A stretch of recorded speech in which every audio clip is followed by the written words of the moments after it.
The President, please be seated.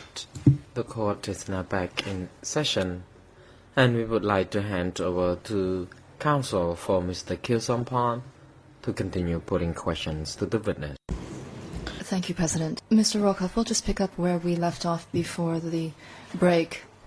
You say that you have a very clear recollection of the dropping bomb on the 15th of August 1973. My question to you is as follows. To your knowledge, do you believe that the Lon Nol troops had at their disposal aircraft and a fleet of aircrafts? I would not call it a fleet. It was not a very big air force. But yes, after the American bombing halt of 15 August, the Khmer Air Force had very limited asset. Other than helicopters, for attack, they had the American single-engine T-28 that would drop bombs, 250-pound bombs. That was the extent of what the Cambodian Air Force was capable of. I could not give you an estimate of how many aircraft. They had reconnaissance aircraft. They had C-47s, twin-engine aircraft, American-made. That was for transport. C-123s, which were American Air Force, but it was limited to Cambodian Air Force. So actually the air war was reduced easily by 95% or more after 15 August. And would it be a logical conclusion to say that 5% of the remaining bombing would have occurred with the remaining ammunition and equipment that you have just listed for us?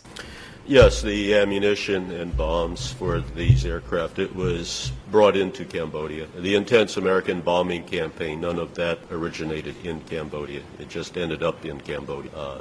But the Cambodian Air Force on the military side of Pochentong Air, very limited in the close air support they provided the Cambodian Army, which changed everything regarding tactics used by the Lon Nol force. And when you say that there was a dramatic impact on the means used, what exactly do you mean? What kind of tactics were being deployed afterwards? When the U.S. was supporting, you could always count on American airstrikes assisting the Cambodian Army unit if it was in trouble. You could not rely on that after. The Cambodian Air Force had limited resources, and you just could not count on them in a bad situation. So the Army was very conservative in how they deployed people, how they planned operations after the bombing halt, probably to avoid having large number of soldiers cut off, isolated. Say Pagoda, which was occupied by Lon Nol forces, surrounded by the Khmer Rouge. The soldiers knew they would be protected by the ring of bombs dropped by the Americans around. That protection ended 15 August. So that's why I say the nature of the fighting seemed to differ after 15 August. Thank you very much for those details. And I wish to move on to a different line of questioning. Once again, I seek some clarification with respect to a photo that was presented to you yesterday by Judge Laverne. It is part and parcel of a document that belongs to DCCAM and that was sent to the Office of the Co-Prosecutors. It is part of a bundle of documents entitled, cite this in English, 1975, Genocide in Cambodia, a permanent exhibition of the Documentation Center of Cambodia. With leave of the President, I would like to have the last page of this document displayed. It is a photo that was commented upon by the witness. It is a depiction of a woman who is weeping next to the corpse of her husband. Mr. President, may I please have your leave to have this image displayed on the screens? The President, you may proceed. Ça va être affiché dans un moment, mais I believe the photo will be projected very shortly, but I believe that this may take some time since the document is a PDF file. j'aimerais que If possible, would it be possible to also have the caption written by DCCAM displayed as well? Mr. Witness, you have before you the photo as well as the caption, which is dated April 17th, 1975. You stated, however, that this shot was taken prior to the fall of Phnom Penh, possibly 1 month before the capture of Phnom Penh. Were you ever contacted by DCCAM prior to the permanent exhibition of a collection of photos which also included some of your own works? I wish I had been contacted by Mr. Yuk Chang regarding this. He received a number of prints from the collection of Peter McGuire, considerable amount of my photography in his collection. The caption is wrong. It was not 17 April. I know that's a mistake. I had nothing to do with that mistake. I also do intend to cooperate with DC Cam regarding other photos to add to the collection, but I am sorry the caption is taken on that one. Je vous remercie de... Thank you very much for that clarification. Moving on to a different line of questioning now. Earlier on, in response to questions put to you by my colleague Mr. Koppe, you talked about the living conditions of refugees prior to the 17th of April 1975, and you even went on to say that within some of your work you had undertaken some pro bono work to depict the situation of residents in Phnom Penh. You worked for 2 organizations, including the International Committee for the Red Cross. I stand corrected, you worked for 3. You also said that you did some work for the Catholic Relief Service and another. My question to you is as follows. Do you have a recollection of any other organizations that were devoted to working on the refugee situation in Phnom Penh and in the surrounding areas of Phnom Penh? There were very few organizations here during the war, and the term NGO or non-governmental organization was not used in those days. But yes, the organizations I mentioned earlier, I contributed work to, not as an employee, but doing photography, which they had requirements. There were not many relief agencies here during the... Toujours... You indicated that, roughly speaking, prior to the fall of Phnom Penh, you believed that there were approximately 2.4 million refugees. You took photos of the Hotel Cambodiana, of refugee camps. Were you ever spoken to about the significant sanitary problems that were dominant in the refugee camps and around the city? Did somebody, I believe your question asked me, did anybody discuss the sanitation situation? No, it was very self-evident what the situation was in the camps. Then you have the sanitation problems in the parks where you had thousands of people. It was self-evident to me. I can't say anybody discussed it with me. And one final clarification on that point. You were in Phnom Penh between 1973 and 1975. Did you see the surge of refugees happen very quickly, or did the swelling of the number of refugees happen very suddenly or over a prolonged period of time? Prolonged period of time. I could not say what percentage of the 2 million plus became refugees before or after 15 August. The stream of refugees fleeing contested areas continued way after the American bombing halt. It was very intense in the couple of weeks prior to April 17 because many of the refugee camps outside of Phnom Penh, the people fled. The fighting was so close it was not safe for them to stay in the camp. So there were a few camps that dissolved and the people fled to the inner city. But I would say the refugee influx continued the entire 2 years I was here. I couldn't say if it was intense after the 15th of August. I don't have statistics. People like the International Committee of the Red Cross have documentation to that effect. I said yesterday I took the photos at the ICRC villa that was rented in Phnom Penh, and there were it was told to me there were over 1 million index cards with the family information for and what happened to that archive, I have no idea. But the identical copy of those cards was also in Switzerland at ICR. They have an idea of the number. Many thousands of refugees did not go to the camps, so they are not counted.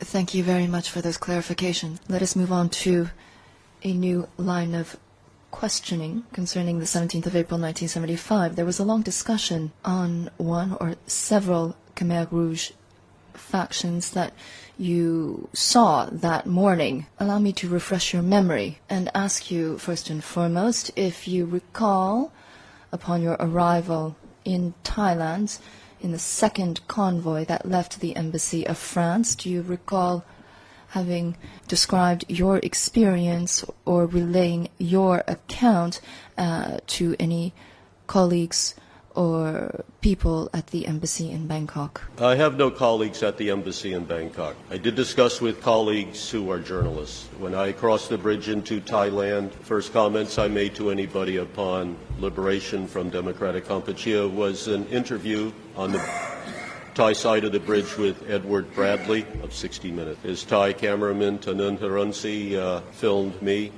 being interviewed. I remember his camera pointed to my face, and then as I loosened my belt, pulled my pants out a bit so I could reach down and pull the 23 rolls of film that I wrapped in plastic, taped to my leg.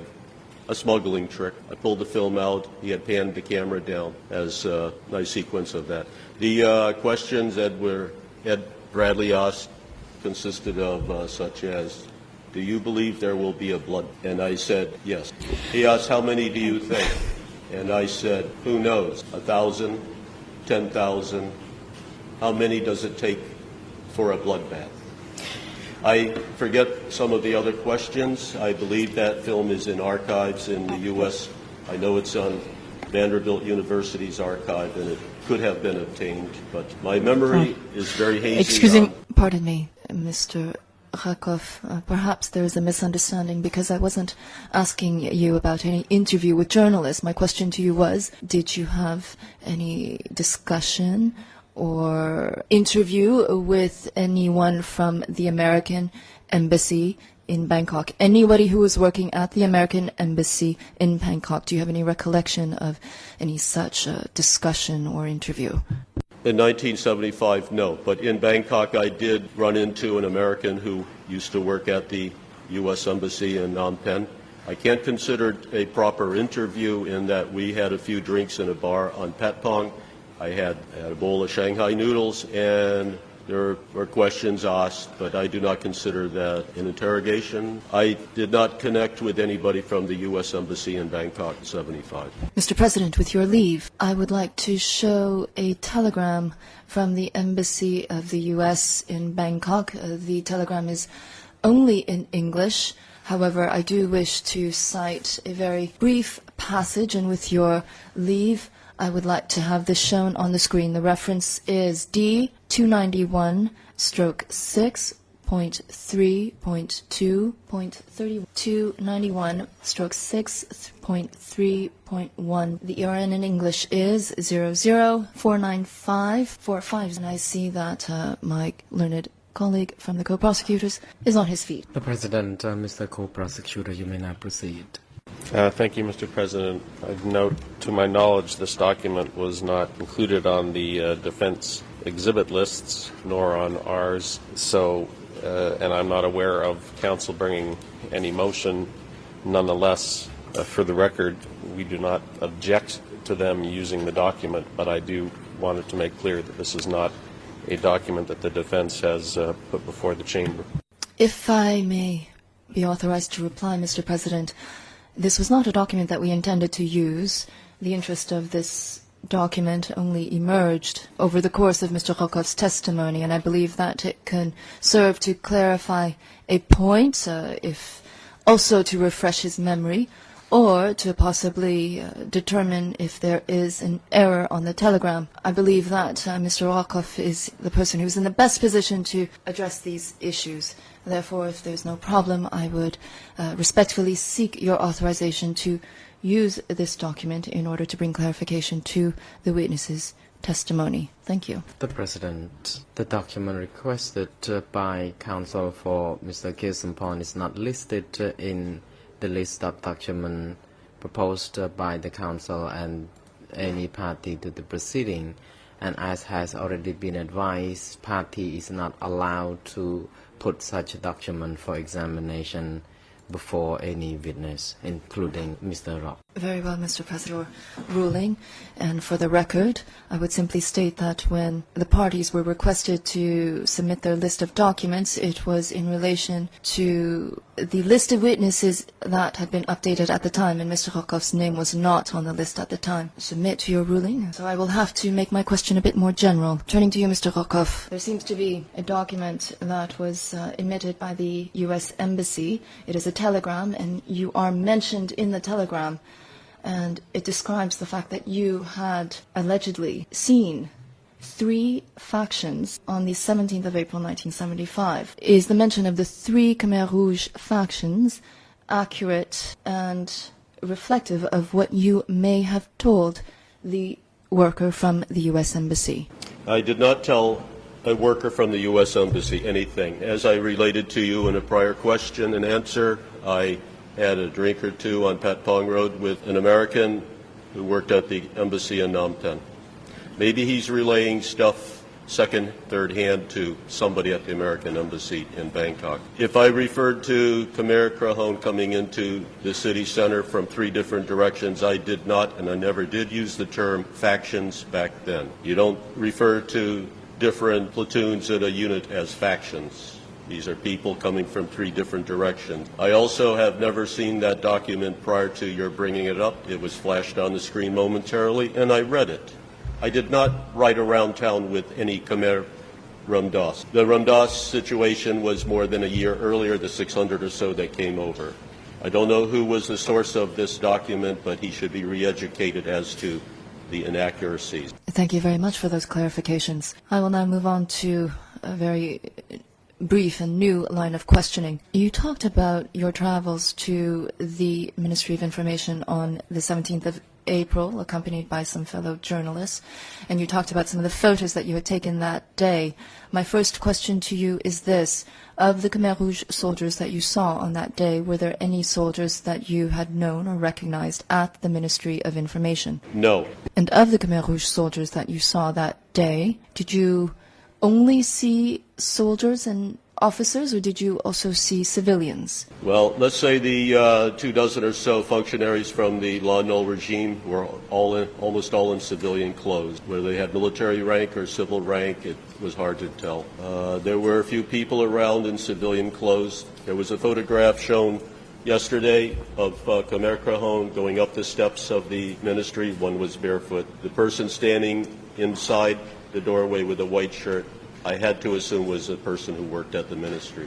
Yeah, there was a mix of civilians and military there that morning, and also late afternoon when we were, Sidney Schonberg, John Swain Dithpron, and myself were released from the Japanese bridge and brought to the ministry. There were many more Khmer Rouge, but nobody I recognized. The only incident where a Khmer Krahon recognized me was as I related the other day. On the convoy out, and the Khmer Rouge standing by the truck yelling, Rockoff, Rockoff, Rockoff, and I thought, wow, that's weird, the guy yelling truck, truck, and then I recognized him. All in black, and the person I never saw in black, he was always in white, as he was a desk clerk at the Hotel Royale. And that day he was in Khmer Rouge uniform with his comrades, and armed. Thank you very much for those specifications.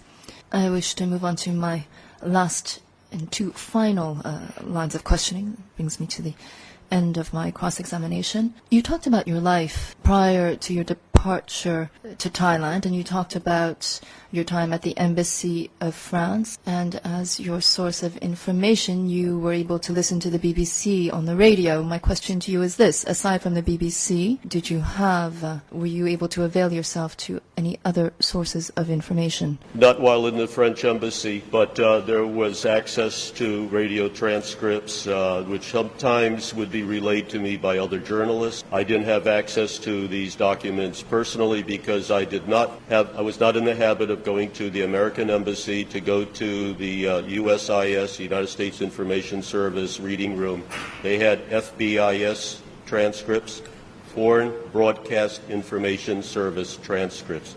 That is how some of the journalists relayed to me the word going out, when the war is over, people go back home. When war was almost over, you contribute $1 million to the final offensive, and you will have a place in the new Cambodia. These are things that came across in the Foreign Broadcast Information Service transcript. That was something that was provided by State Department to American embassies, radio broadcasts that would be of interest to that country, or say Khmer Rouge radio was translated. Thank you for that clarification. However, my question to you was, during the time that you were at the embassy, did you have access to those sources? And I'm really referring to the time and the specific days that you were at the Embassy of France from the 17th of April up until the start of May 1975. We were allowed to keep our radios. There was one day where the Khmer Cajon came into the embassy, searched for transmitters. They alleged, the allegation was there was an unauthorized radio transmission from within the embassy area. They went through, we had to collect everybody's radios, put them in a pile out in the courtyard. Khmer Rouge came, made sure there was no two-way, such as many of the relief workers had single sideband radios and they could transmit. There were radio broadcasts emanating from the building due east of the French embassy, which at the time was the South Korean embassy. They had electricity going, same as the French embassy. They had electricity right up to the very end, despite most of Phnom Penh being blacked out. We had radios. I could listen to shortwave on my radio, and of course BBC was available. VOA, but VOA didn't tell us much about what was going on, where we were at. And that was about it. There was not much available other than BBC, at least as far as reception within our compound. And one final question for you. You talked about your work as a freelance photographer, meaning that you were working with several types of media and media outlets. And in response to a question put by my colleague, you said that you worked for the New York Times as well as for Newsweek. My question for you is this. Did you know the journalists from Newsweek and who worked for Newsweek? They are called Faye Willey, W-I-L-L-E-Y, Faye Willey, and another journalist called Paul Brink. Do these names sound familiar to you? No, the first name I don't know. Faye, I don't know if you're talking about a male or female. There were numerous correspondents that worked for each particular magazine, and they sometimes rotated in and out. The second name I did not catch. Can you please repeat the second name? Yes, I'm referring to Paul Brinkler-Just. I don't know of anyone by that name. I do know a Paul Brinkley Rogers. Is that the person you are asking about? It is a journalist who worked for Newsweek. And since you stated that you had worked for Newsweek, I was wondering if you had ever collaborated with those two correspondents. I have no idea who the first name is. I asked you to repeat the second name. I asked you if it was Paul Brinkley Rogers. Yes, I interact with these people. I did many times for 2 years. I did not work for these organizations. They had no obligation to me. They take film. Sometimes they use it. Sometimes it's a good arrangement. Sometimes not. I never worked for the New York Times. I contributed photographs as a freelance. A lot of times the correspondent comes into town. They have to catch up on events, on things. They need to get up to date on things, so that's where we converse. I fill them in. I am the eyes and the ears for some of these correspondents. Same with Sidney Schonberg in the New York Times. It was very interesting. It was like the dog, the tail wagging the dog. Dith Braun and I would have intimate knowledge about the stories that Sidney Schonberg would be working on. We knew what would be coming out in a few days. Sometimes I do what I have to do. I would discuss it with people such as, say, Ed Bradley for CBS. He has an idea what's going to be worked on in the next 2 days, 3 days by the New York Times. It is really, really important that, say, CBS evening news editor on his commute from Connecticut to Rockefeller Center, he reads the New York Times, he sees Sidney's story. He would like to have CBS film footage on his desk for that evening news. So sometimes you coordinate things. Would Sidney appreciate what I do? No. We had problems. But as I said, Dith Braun was the tail that wagged the dog. We provided many things to Schonberg and coordinated, or I would say I did, with regards to others who had a need to know among the journalistic community. Did I work for anybody in particular? No. I would say I was a freelance, and I was lucky if I sold 3 to 5 photographs a month to Associated Press. Maybe once in a blue moon I would have a day rate from Newsweek, but never would they consider me an employee. I would say the main outlets were Associated Press, New York Times, Newsweek, and Time. Mr. Rockoff, this will be my last question regarding Mr. Paul Brinkley Rogers. Was he present with you at the French embassy? Was he one of the foreigners who were at the French embassy between the 17th of April and early May 1970? Paul Brinkley Rogers was not in Cambodia for the fall of Phnom Penh. He was not among the 8 Americans in the in the French embassy. Actually, there were 7 Americans, and the 8th one was Paul Ignatius, who was under UN pass. I knew Paul Brinkley Rogers, and he, unfortunately, was not here for the fall. Thank you, Mr. Rockoff, for taking time to answer my question. I wish you a safe trip back home. I am done, Mr. President. The President. Thank you, Counsel. Mr. Rockoff, your testimony has now come to a conclusion, and you are now excused. You may feel free to go to your place, and the court is very grateful indeed to your attendance.